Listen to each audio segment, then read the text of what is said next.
Just imagine for a moment that Ian Fleming is sitting down to write the latest James Bond novel, and he thinks that for a bit of a laugh, he'll have James running away from the action. And instead of ordering martinis, shaken not stirred, he'll order one of those. It just wouldn't work, would it? It would be completely out of character, and people wouldn't buy the book. And that's the same reason why the BMW 3 Series has evolved gracefully rather than dramatically. Cheers. Many might have thought that this, the previous 3 Series that has been so popular over the past 7 years, would, under the design leadership of the extrovert, charismatic American Chris Bangle, be transformed into the automotive equivalent of the Starship Enterprise. But no, for this is the all-new design. Still distinctively a BMW, still definitely a 3 Series. Yes, it can safely be said that the new BMW 3 Series has certainly started a new chapter of its history, but without completely losing the plot. It can be argued that the compact executive segment was created single-handedly by BMW and the much-loved 3 Series.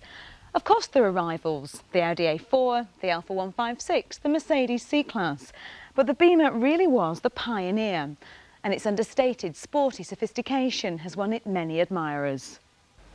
In fact, the car currently sells around 400,000 in the world each year. But time does move on, and so do drivers' expectations.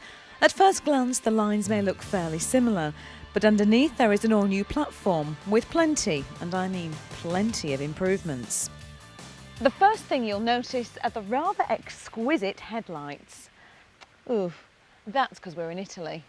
The exposed reflectors give a high-tech feel, although they're highly practical so that air can circulate, and the lighting units are underscored by these distinctive curves.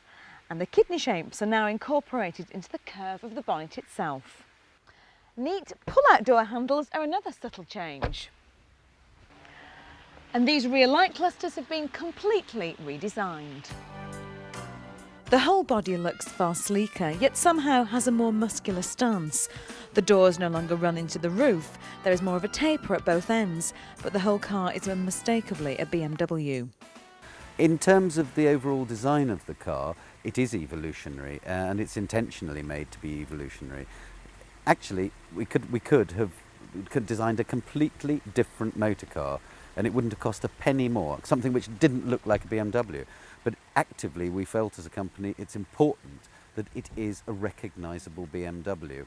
And I think part of the reason for that is that cars which set a type of trend or become a role model in their class, and the 3 Series is one of those, and maybe the VW Golf is another one, they've actually set or have developed a particular position in the marketplace.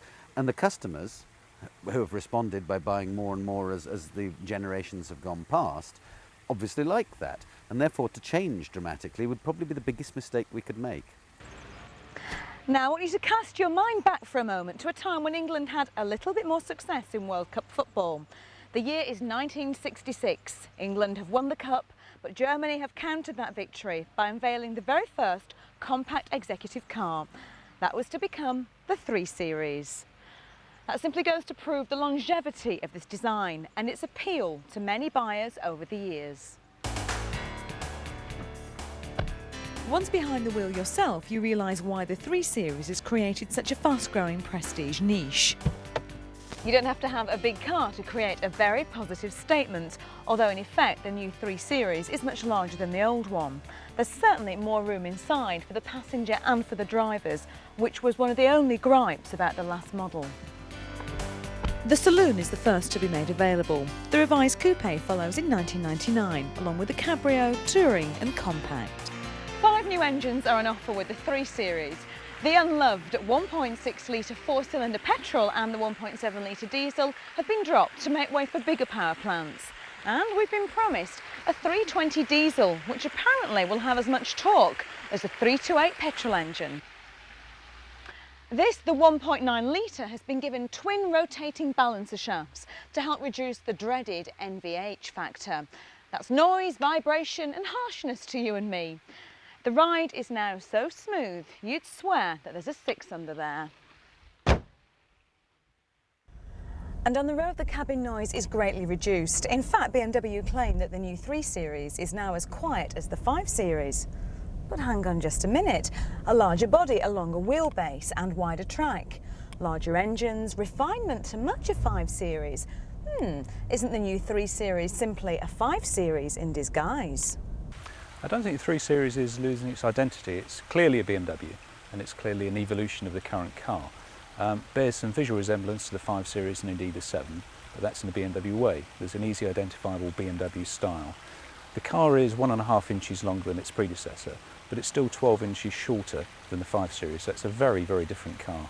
One of the problems that BMW face is that the 3 Series has become popular, too popular for those who cherish the exclusivity of ownership. So now you're offered even more customisation so you can make your new 3 Series as individual as you are. There are 4 trim levels: black plastic, polished black aluminium, wood and matte chrome titanium. 4 steering wheels are in offer, with or without the multifunction switches. 6-cylinder cars get chrome strips around the side windows and body-coloured pull-out door handles.